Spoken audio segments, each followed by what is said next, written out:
Now, okay, we are now recording. Yeah, you just see a little recording button up at the top of your um, Oh, there we go. gallery view, Yeah. I think. Yep. Okay. All right. Um, so this is the beginning of the interview. We are Pat McPherson and Susan Creighton, partners in our business Narratus, which creates archival collections for individuals, families, and organizations. Today is April 20th, 2021. And today we are interviewing. Who are we interviewing? This is your line, Fred. Oh, okay. I thought you had a script for both of you. My name is Fred Breunig. And where are we speaking to you from? I'm in Brattleboro, Vermont Thank currently. you. Um, we're using Zoom to create and record this online interview. Pat is in Montague, Massachusetts. Susan is in Greenfield, Massachusetts. The complete audio interview and this video introduction will become part of the Marlboro Morris Ale Archive, which will reside permanently at the Vermont Folklife Center in Middlebury, Vermont. Um, we'd like to establish who is speaking, so please introduce yourself and say one sentence describing your connection to the Marlboro Morris Ale. So that's me. Um, Is that me again? yeah, that's you Okay. again. This is Fred Breunig. I am one of the founders of the Marlboro Morris Ale, along with Tony Barrand, Andrea Hersbrun Barrand, and Dinah Breunig. Great. Susan, do you want to? I think you should speak too. You're on mute right now. Thank you. So my name is Susan Creighton, and I'm here in Greenfield, and we're establishing what our voices sound like now because the bulk of the interview will only be stored in audio. So this way we'll be able to recognize whose voices are speaking. Okay, thank you. Um, this is Pat, and the bulk of the interview will be me talking to Fred. And occasionally, Susan will put her hand up and say, I want to ask a question. And that's, yeah, we let her do that. um, this is the first interview with Fred, and we're going to be talking about um, the start of the Marlboro Morris Ale and how it came about. Maybe establishing a timeline of when things happened and anything else that comes up.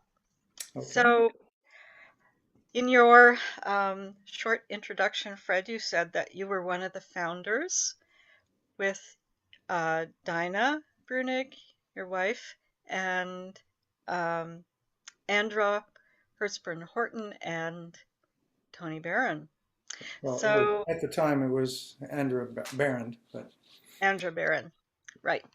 And we call Andra in as friends, we call her Andy. So right. if during the interview we slip into Andy, that's who we're talking about.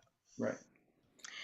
So why don't you just treat this as talking to a friend? Hey, what were you doing almost 50 years ago?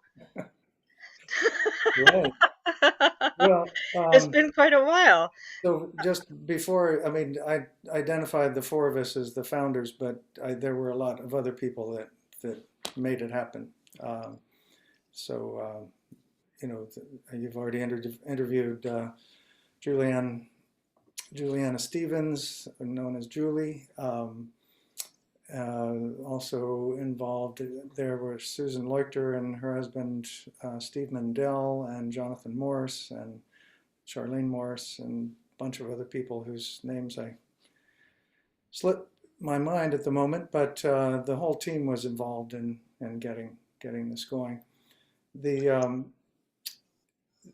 it and I wanted to sort of start by putting into context the that fall of 1975 when um, well, back up a little bit. Dinah and I had gotten married in '74, and I'm pretty sure it was that year. It could have been the year before, but I'm pretty sure it was '74 that Art Cornelius was sick and couldn't teach at the July 4th Boston weekend, and I was tapped at the last minute to cover his classes.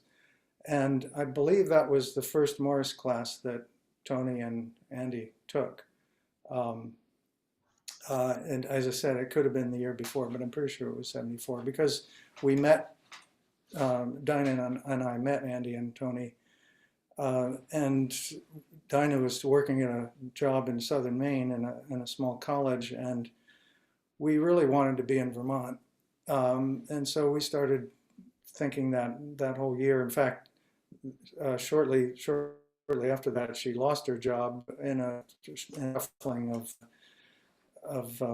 the administration, so she had no job in the fall, and we were sort of spent the whole year plotting of how we would go to Vermont. And we thought, well, maybe we should, go to Brattleboro. We just met these great folks, and that would be fun. So we ended up doing that. We had a trip to England in the sort of a delayed wedding trip in the June of '75, and then we landed in Marlboro and actually stayed with Andy and Tony for a little while while we were looking for a place to live. And then that fall in September '75, a bunch of things started up. I started the CDSS of Southeast Vermont, taught English country dancing and Morris dance classes, sword dancing classes.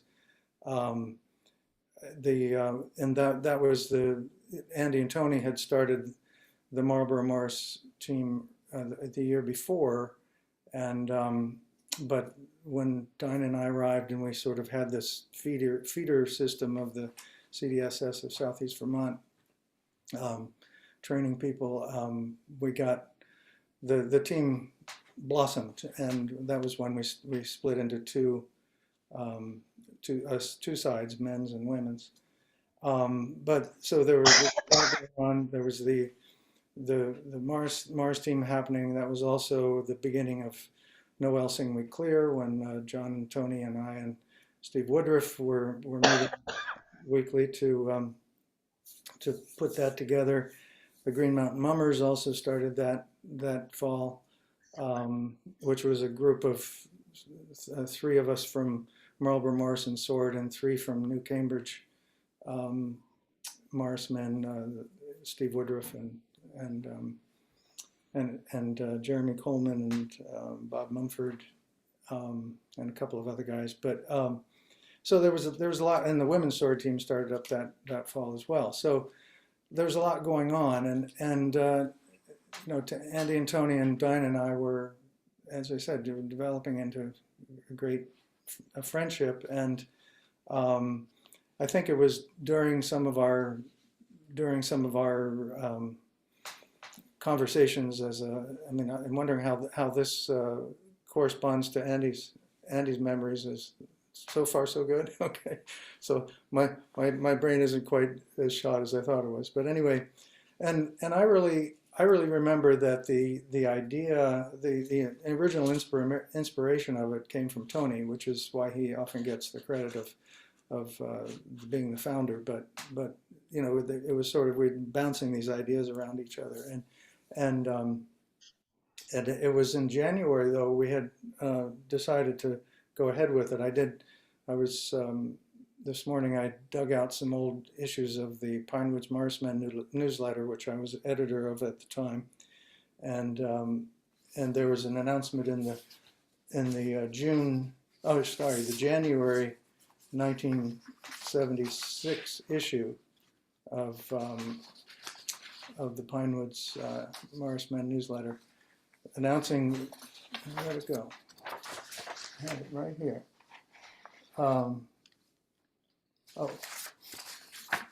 Underneath. Lamb Ale scheduled for late May. So the Marlboro Morris and Sword will host a lamb ale, hyphenated, in Marlboro, Vermont. So it went on to describe what we were going to do. So that was, it was modeled Tony's idea, knew about the Kirtlington Lamb Ale um, in England and wanted to model it after that with all sorts of, you know, the stuff that we ended up doing. Um, so, but in terms of so that was a basic timeline of you know, it sort of was just one of many um, blossoms of this group of people getting together and hanging out and dancing and stuff. So um, there were the first that year and the second year it was all comers. You know, we just said, you know, we're doing this event, come. And there were 12 teams that came to the first one. A couple, and looking at the listing of them on the report in the July issue of Putney Morris Men newsletter, there's a couple that I have no memory of. But a lot of the others are still Binghamton, Black Jokers, Greenwich, Marlboro, Muddy River, New Cambridge, which eventually evolved into Newtown, Phoenix, which was Dudley Laughlin's team, Pine Woods, Poking Brook, Ring of Bells, and Strong from Maine, Strong Morris. So that was, yeah, it was a great event. We danced. You asked about some of the things that were common to all of the early eras. One continuing was the processional down the hill from the upper part of the college down the hill. First several years we danced on the soccer field. We turned it into a maypole field with a giant maypole that I think Jonathan Morris and Steve Mandel and a couple of the other sort of woodsy guys put up, and that was a point when we thought dancing on grass was the be-all end-all.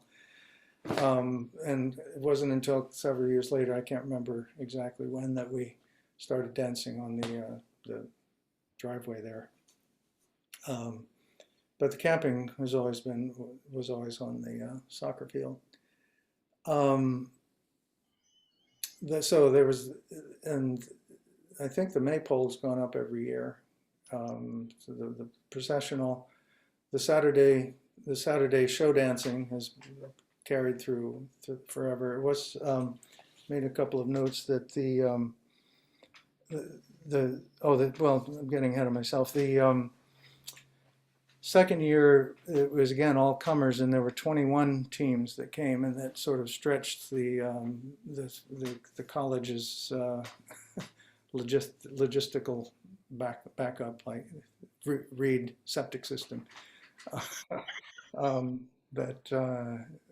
So after the third year, we ended up, according to the newsletter article, we had asked for people to apply to register, and then following that, I think it just became, at some point, it just became an invitational event. And then it sort of, the third year there were 18 teams, and the fourth and fifth years there were 16 teams. I think that's where it's pretty much somewhere in that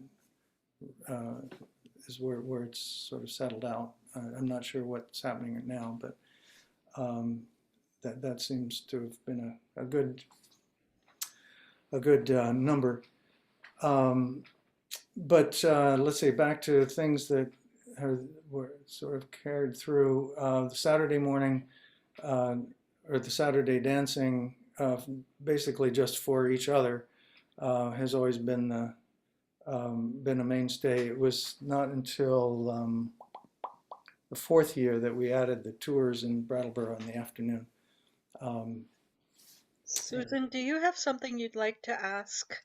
Actually, yeah, Fred, I'm curious, do you have lists of those teams from the first few years? I mean, you told us the first year, but you look like you have some good records in front of you. If you'd be willing to share with us who was in attendance when, that would be marvelous to add. Okay. Okay, thanks. Yeah. Sorry? Or do you know if there is a collection of the Pine Woods Morris Men newsletter somewhere? That's a good question. Of all the issues, I don't know. I have copies of. I'm pretty sure I have copies of all the issues that I edited.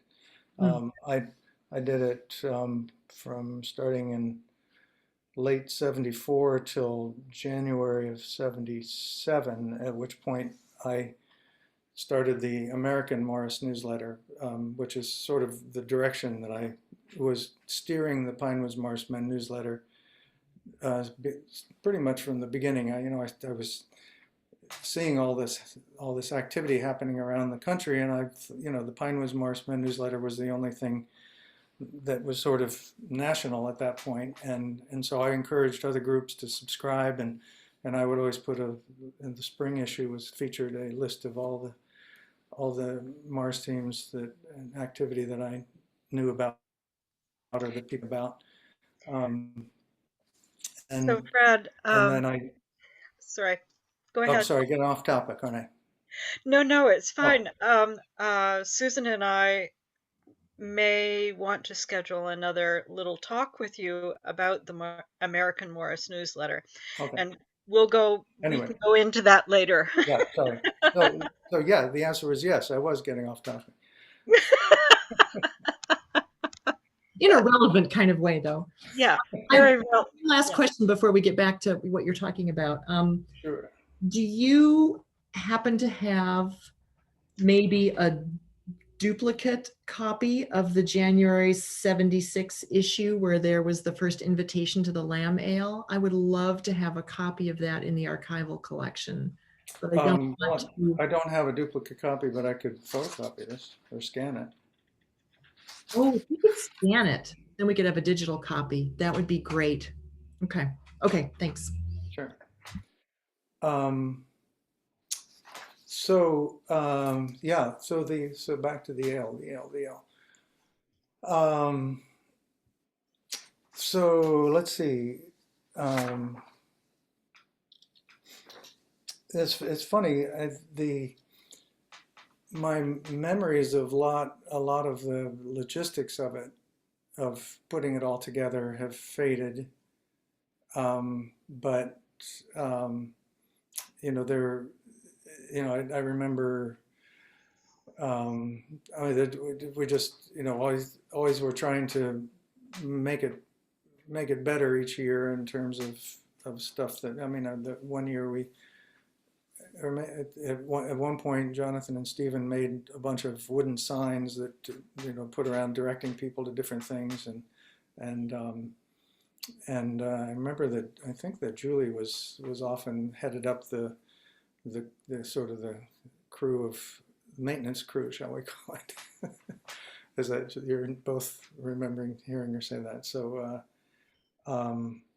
but I handled a lot of the sort of the back end scheduling and no, I guess a lot of us, Andy at that point was teaching in teaching music in a couple of different towns, and so she had connections to some of the towns that we toured with on Sunday. Oh, back to things that were the same. So the Sunday tours around the county have been from the beginning. Um, I think early on, I mean, initial years, it was all done in cars. So there'd be this stream of cars going down the road out into the various counties, and it wasn't until quite a bit later that the bus idea came up, and which I thought was a great innovation for to keep the traffic down. The what happened on Monday sort of evolved into from a couple of different things. There was and there were the couple of years we had. Tony wanted to have an Olympics, like with a welly toss and different Morris related Olympic events, um, uh, and I can't remember if that was Sunday. I thought it might have been Sunday morning, because we acknowledged that a lot of people might be leaving after Sunday's events and using Monday as a travel day. So Monday was not always So, I mean, it was usually people were. It was a smaller crowd on Monday. So probably the Olympic thing happened on Sunday morning, but it could have been Monday morning as well. And then that might have changed a couple of times too. After a couple of years, when did we start doing? Oh, maybe it was just the second year. I went through and read the reports that I wrote in the newsletter, just to make some notes here. That there was a bar in Wilmington, Vermont called Poncho's Wreck for a bunch of time, and I have notes that in my notes that was the second year, and I remember I said something about it was a good thing a lot of people went home because the alleyway where we danced it was room for two sets, and certainly not the 200 people that came to the L that year wouldn't have fit. And I don't remember how long that kept going, but that was a fun time while it lasted. I'm not even sure what is happening these days with the ale on Mondays, but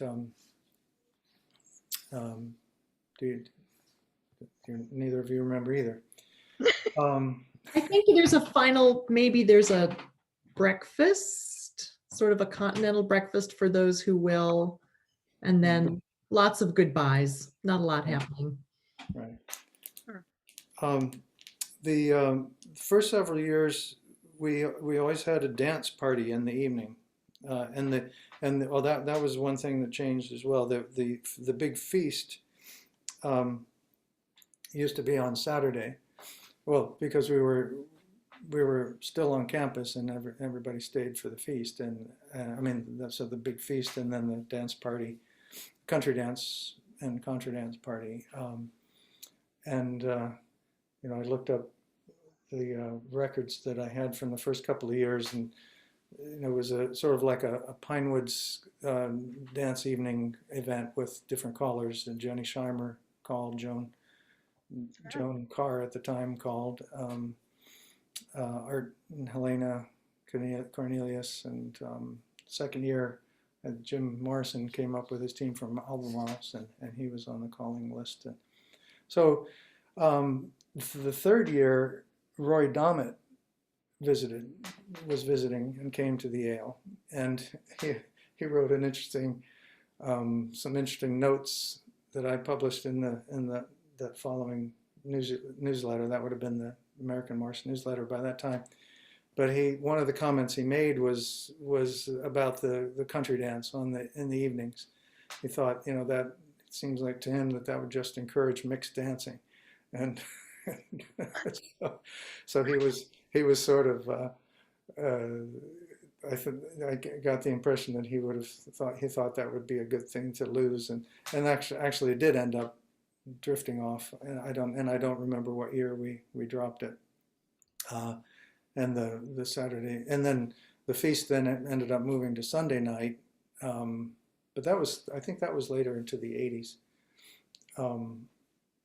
and the people stayed. The idea was that people stayed in town in Brattleboro after the Brattleboro walking tour, we call it, and stayed and caroused in pubs.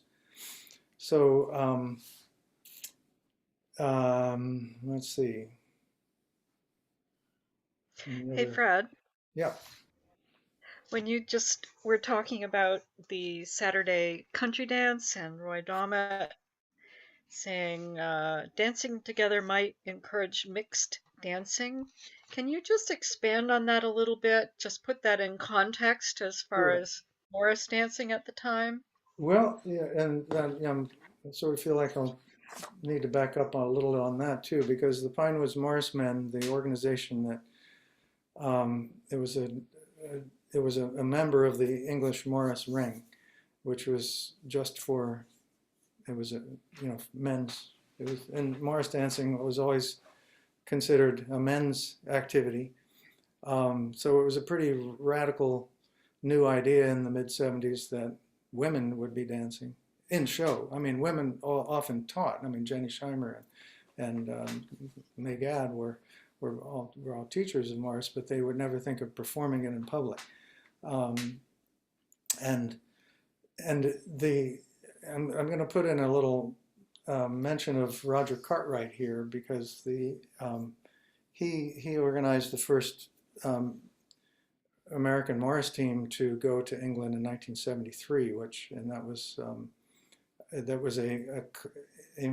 it was not an official Pinewoods Morris Men team, but we were all members of Pinewoods Morris Men, and it also included the current squire of the Pinewoods Morris Men, who was Carl Rogers at the time.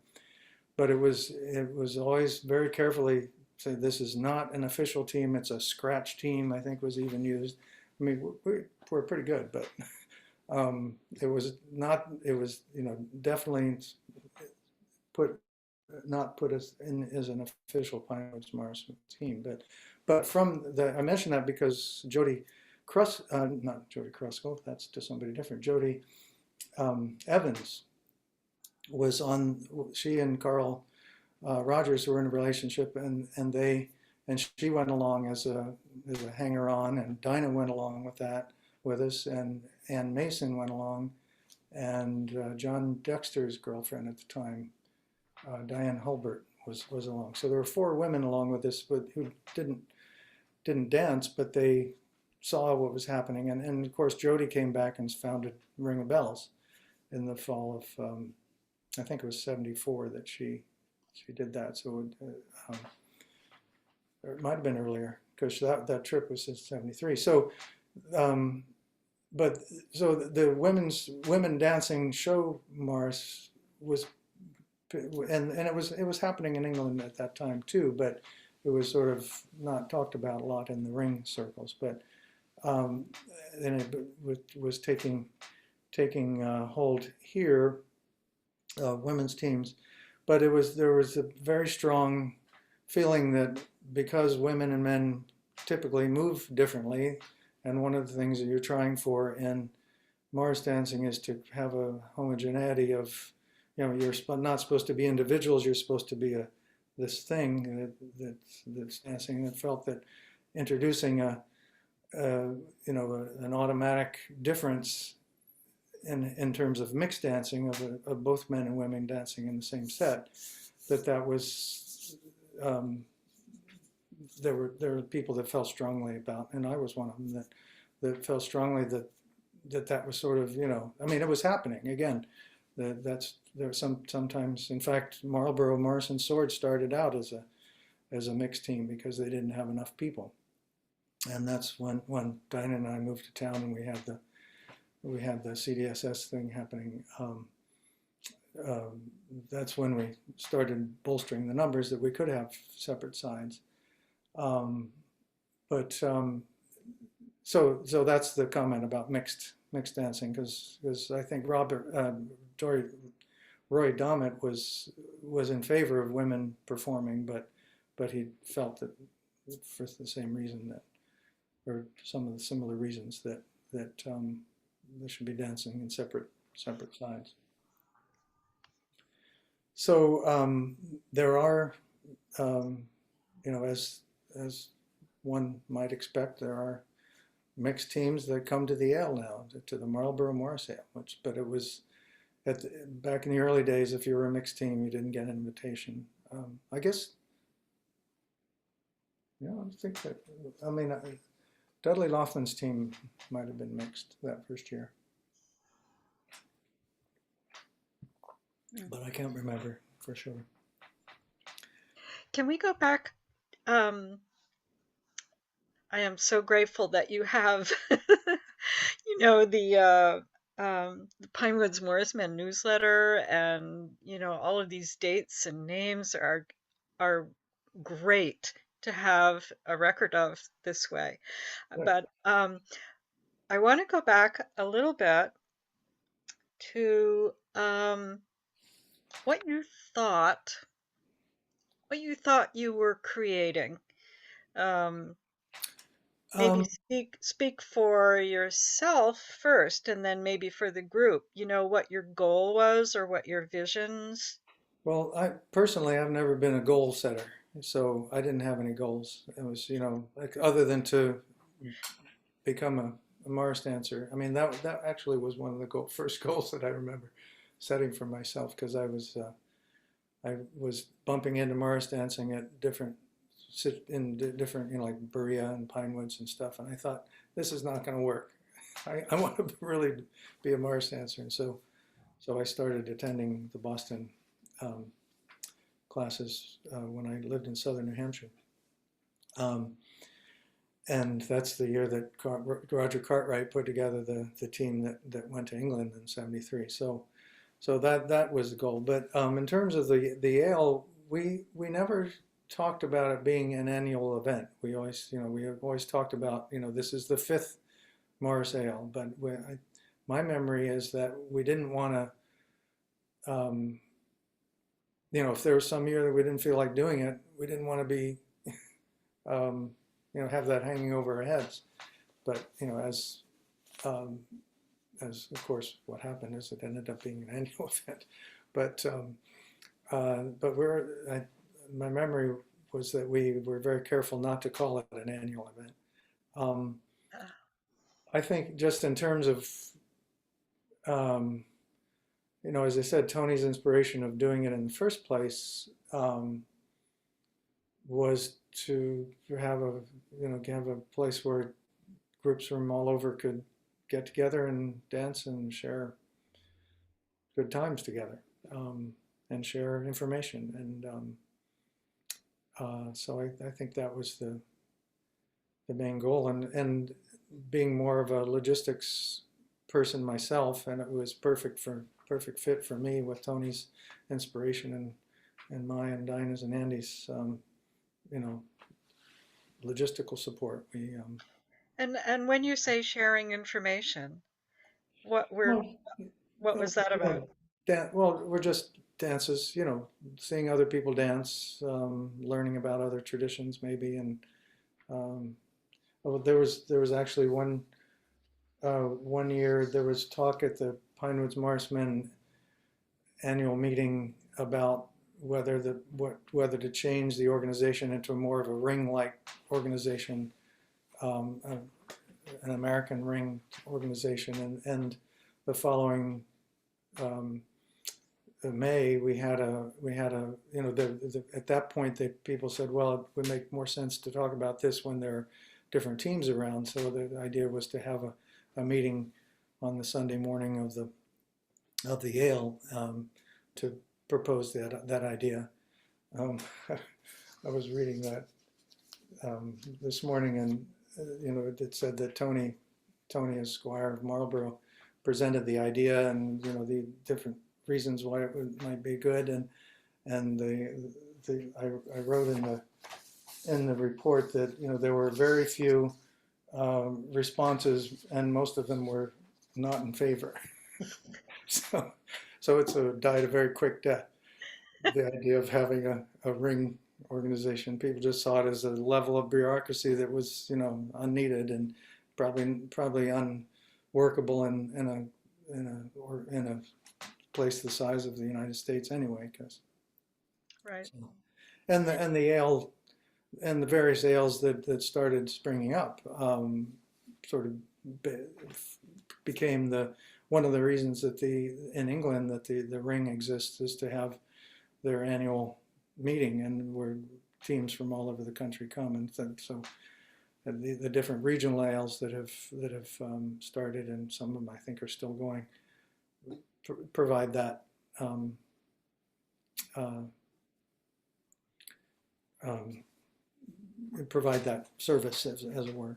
So Yeah. a place for groups to get together. And also, your desire to be creating a newsletter was another way of doing that. Hmm. Right. Yeah. I gave that up. Well, you don't want to hear about that. We'll talk to you about that Later.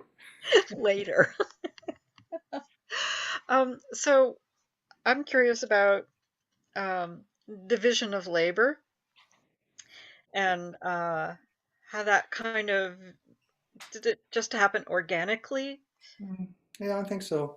Dinah was the bag man, which we, or the treasurer of the team anyway, and so she took on all the financial end of things, and um, uh, probably I would say probably Andy and Julie did the registration, or maybe Dinah. I'm sure Dinah was involved in that too. Um, and there, it was in the yeah. I don't remember specific. I think people gravitated to what they they wanted to do or felt good at doing, and Hmm. and Yeah. I don't remember any. Um, Interesting to know if either Andy or Julie said anything about of having planning meetings. I don't specifically remember any planning meetings the way that happen now. I know for the ale, it was more just sort of that might have been. Did you remember? Either of them mentioned anything? They didn't say anything specifically about Yeah, planning meetings. yeah. I think it was more just the four of us sort of brainstorming things and then taking it to the Morris practice and having part of the of our weekly practices Hmm. as time got closer, sort of. Hmm. But let's see Um, what well, else. What else? I interrupted your flow. What was I talking about? Yeah, I'm trying to remember. Oh, Susan just turned Susan into just a left. smiling person. Not that she wasn't Oh, smiling there you before. are. Oh, Susan has something she wants to say. Oh, Oh, I think she said, "I'll be right back." oh, she'll be right back. Um, Um, so you had got up to about the fourth ale. Sorry, there was a crash in the background, and I'm just going to go investigate for a well, moment. that was Oh, here. I had a crash here. Oh, It was Patrice putting something in the dishwasher. oh, well, I think I heard something upstairs. I'm just going to go check. Anyway, please proceed. I'll be back. okay. Um, she'll be back. Um, so you were talking about the evolution um, of different events which were happening every year, and you had got up to about year four when there were so many teams that you switched from all comers to by invitation. That was actually year three. Three. Yeah. Okay. And then year that we had 18, according to my count, 18 teams on year three, and then cut it back even more to 16 on year four and five. Um, uh, beyond that is where my written records ceased because by that time I had given up the American Morse newsletter, so I didn't have my couldn't and I didn't keep that. That sort of kept me documenting things in that way, but and I didn't really document things beyond that. That was also in 1980 was the fifth ale, and that was the year that I decided to take a leave of absence from Marlboro, um, and I ended up. I mean, I was feeling. By that time, I was living in Putney, or Dinah and I were living in Putney, and traveling to Marlboro every week just seemed like a really far, really far distance to go.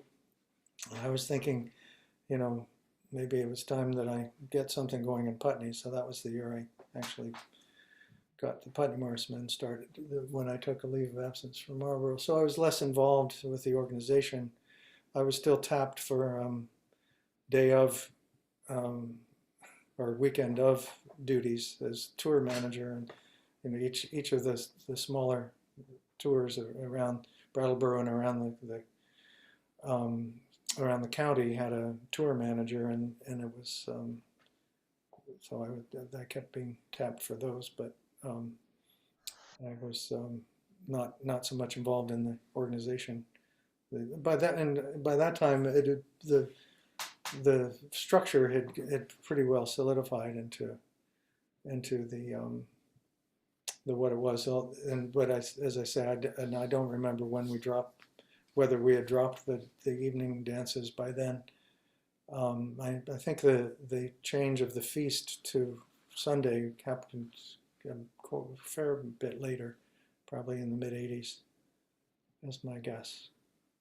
Were But you at the ale when the Windsor women's team visited? I do remember them visiting. I think um, I don't remember if I don't remember what year that was, and so I'd have to whether or not I was there. I don't think. My guess is I think we would have mentioned. I would have mentioned on it. So I doubt if it was part of the first 5 years, but it probably might have been after the year that after I'd started Putney and was part of the. At that point, had you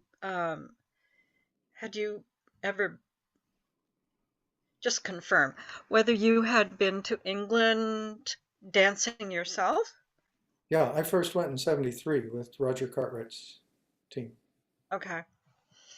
And And then, so, and then 2 years later, Diane and I went on a wedding trip, a delayed wedding trip in '75, and I danced with a, guest appearance with a number of different teams. So, so when Andy and Julie were talking, the visit of the women's team, Windsor Morris, was quite an event in their minds because of the significance of, New English women's teams and how difficult it was for them there to be accepted. in England, Yeah. yeah, yeah.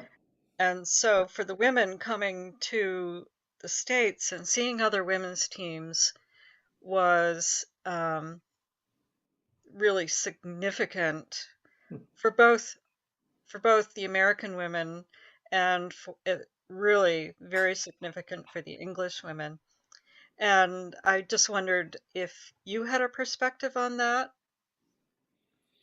Um, and did they say what year that was? Do you remember? Do you remember, Susan?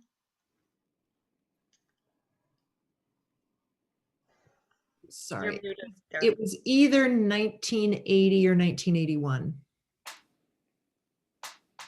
Okay, so that it was probably '81 because as I said, the fifth year I had a report. Was my last report in the newsletter, and it didn't mention it, so I'm sure I would have mentioned it. Okay. Um, um, so, um, my or my memory was that they, I mean, I didn't really have conversations with any of the members Hmm. when they were here, and I was less. That was in '81 was. I can't remember if that was the first year that Putney danced out or the year that Ah. we started. But anyway, the I know that there was the Women's Morris Federation was that Windsor was part of that, and my impression was that it was already going by the time they came here. So um, I it was sort of a mirrored the Morris Ring um, in terms of their support of the teams. But yeah, I can see if that. So I don't have a strong memory of that impact that Yeah. those two. I was just curious. Um, so how would you describe your connection to the Marlboro Morris Ale after 1980? Did you continue to sort of be on administrative leave? Well, no, as I think I mentioned that I was not, well, by virtue of the fact that my wife was still very much involved with it, I was, aware of a lot of the stuff that was going on, and I don't remember that I don't think I was doing any organizational things other than as I mentioned, of the weekend of, helping Mhm. out with different tasks that I was capable of in terms of being being on the tour as a tour manager. Right. Are you amazed that it is still going? Mm, not really. I mean, it's it was that's people are passionate about it, and where there's passion, things happen. So, You feel, um, are you still dancing, Ted? Fred? Ted. there's a glitch in the sound. I'd missed the question. Are you still dancing? Am I still dancing? Well, not this year, or not this past year, I should say. Um, the uh, I did I did go out. I did dress up in my Putney Fools kit, and went out on May 1st last year and around the neighborhood, sang Happy Birthday to Amanda Whitman, whose birthday is Oh, May 1st, and also to Aidan Murphy, Keith and Becky's son, who's also birthday May 1st. But oh, um, and I danced a jig, so I guess probably do the same thing this year. you. The the Putney. It's interesting that the pandemic came with when it did, because the Putney team has been struggling the last several years to get people to commit to dancing, and we haven't been able to inspire younger enough younger dancers to join in. So if the pandemic hadn't hit, I'm not sure Putney would have gone up Putney Mountain on May 1st. Hmm. So, but so that's sort of a non-answer to your question. Susan, I you have can a still question? dance. You can still dance. Right, that's different than do you still dance? I have a question about Green Mountain Mummers. Yes. Was the birth of Green Mountain Mummers at all connected with the start of the ale and all that stuff that was Yeah. going in the That 70s? same fall, and Steve Woodruff was, of course, the fourth member of Noel Sung Me Clear at the time, and he was very much involved with New Cambridge Morris Men, and we ended up um, creating this hybrid group of the two teams combined with a few other local guys to fill out the characters. Um, but John Roberts and Tony and I considered that to be the men's sword arm of Marlboro Morris and Sword, but I don't think, um, or that was our outlet anyway. And but as years went on, it really evolved into its own entity. Um, so Um, and at the, and included members who were not on Marlboro Morris and Sword. So, um, what was John Roberts' role at the beginning of Marlboro Ale? musician, largely musician Official musician for a team or? for Marlboro Morris and Sword. Oh, okay, Yeah, he lived in Marlboro. okay. In fact, when Tony and John shared a position at Marlboro College, a teaching position, What were they teaching? Co-teaching psychology. They were psychology. they were in graduate school together at Cornell, and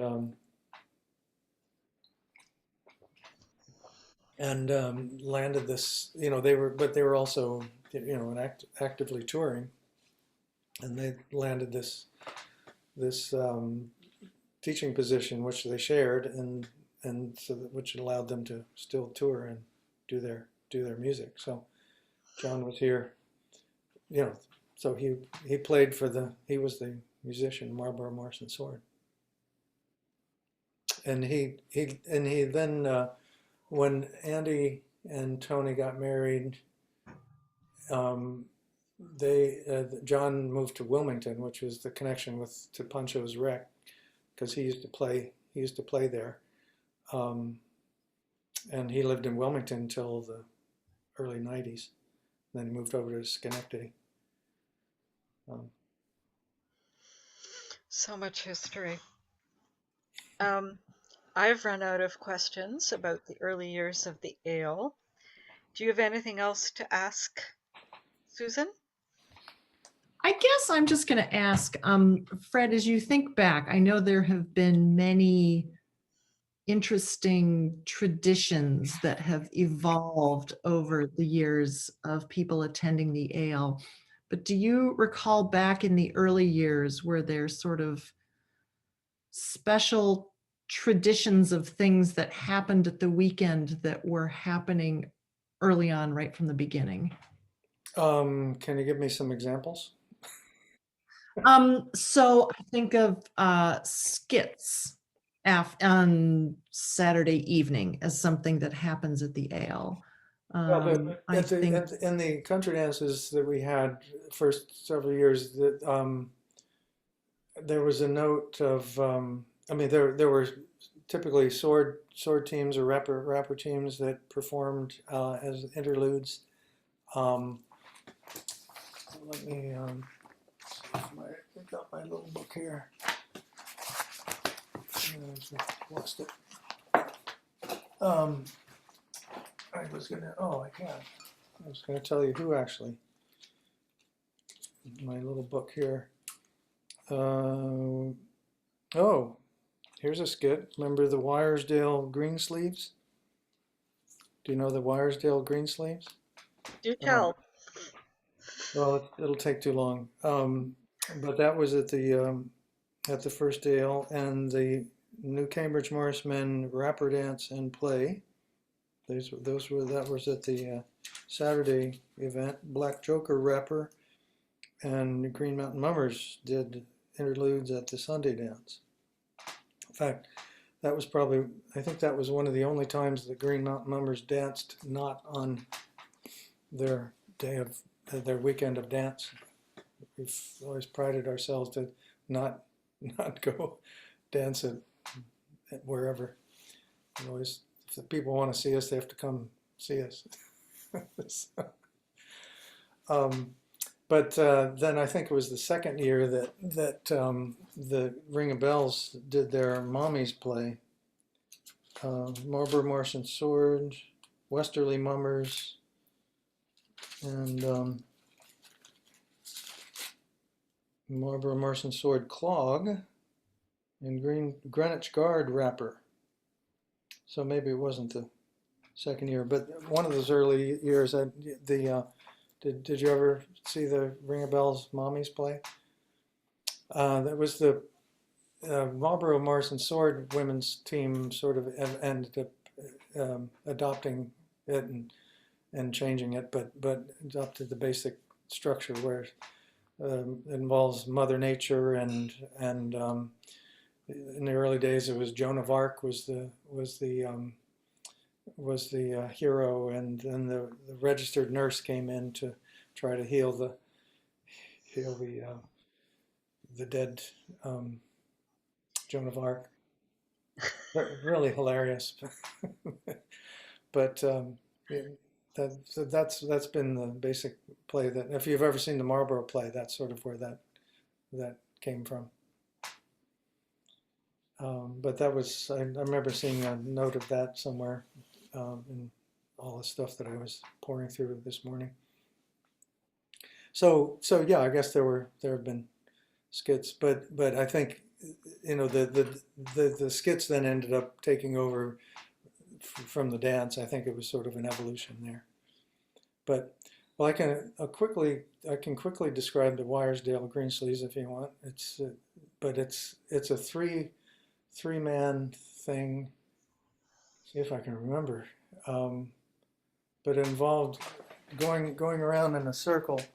The three of us, we're sort of old guys, or pretend old guys, and sort of, and then you sort of lift up a leg and put it over, and then the next one will lift up a leg and put it over, and then you sort of go in a circle around. That was sort of the climax of the dance. That would be worth seeing.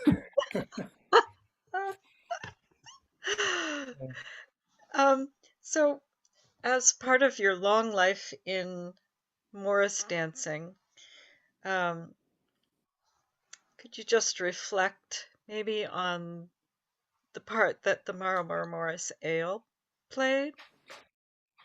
Again, there was a sound glitch, and I missed the first part of the question. Um, I heard the part that Marlboro Morris Ale played, and not yeah, anything before that. All about play. I was saying, in the context of your life of Morris dancing, which seems to have started fairly early for you, what role did the Marlboro Morris Ale play? What role? Well, yeah. What's that?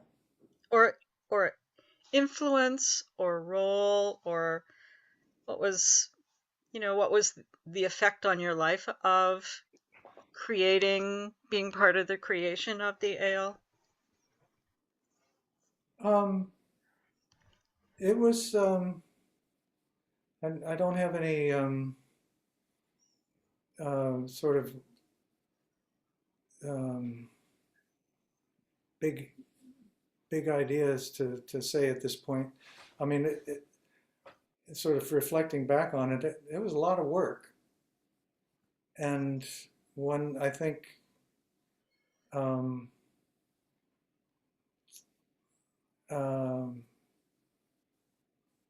when I sort of backed away from it in the early 80s,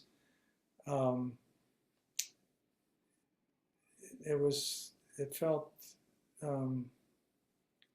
a bit of relief, I have to confess. But I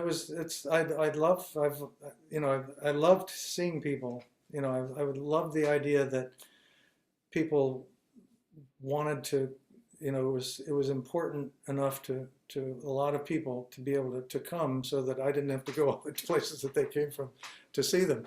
It was a great opportunity to catch up with people and see friends that from scattered, and then people have come from long distances to the ale. Yeah. So I guess that's the role it played, is a place for connection. Yeah. I guess a lot of people have had that experience too, and I think you should feel like proud of having helped create that thing. Yeah, definitely. Yeah. So we've been talking for about an hour now, and that's usually about how long we subject people to this experience.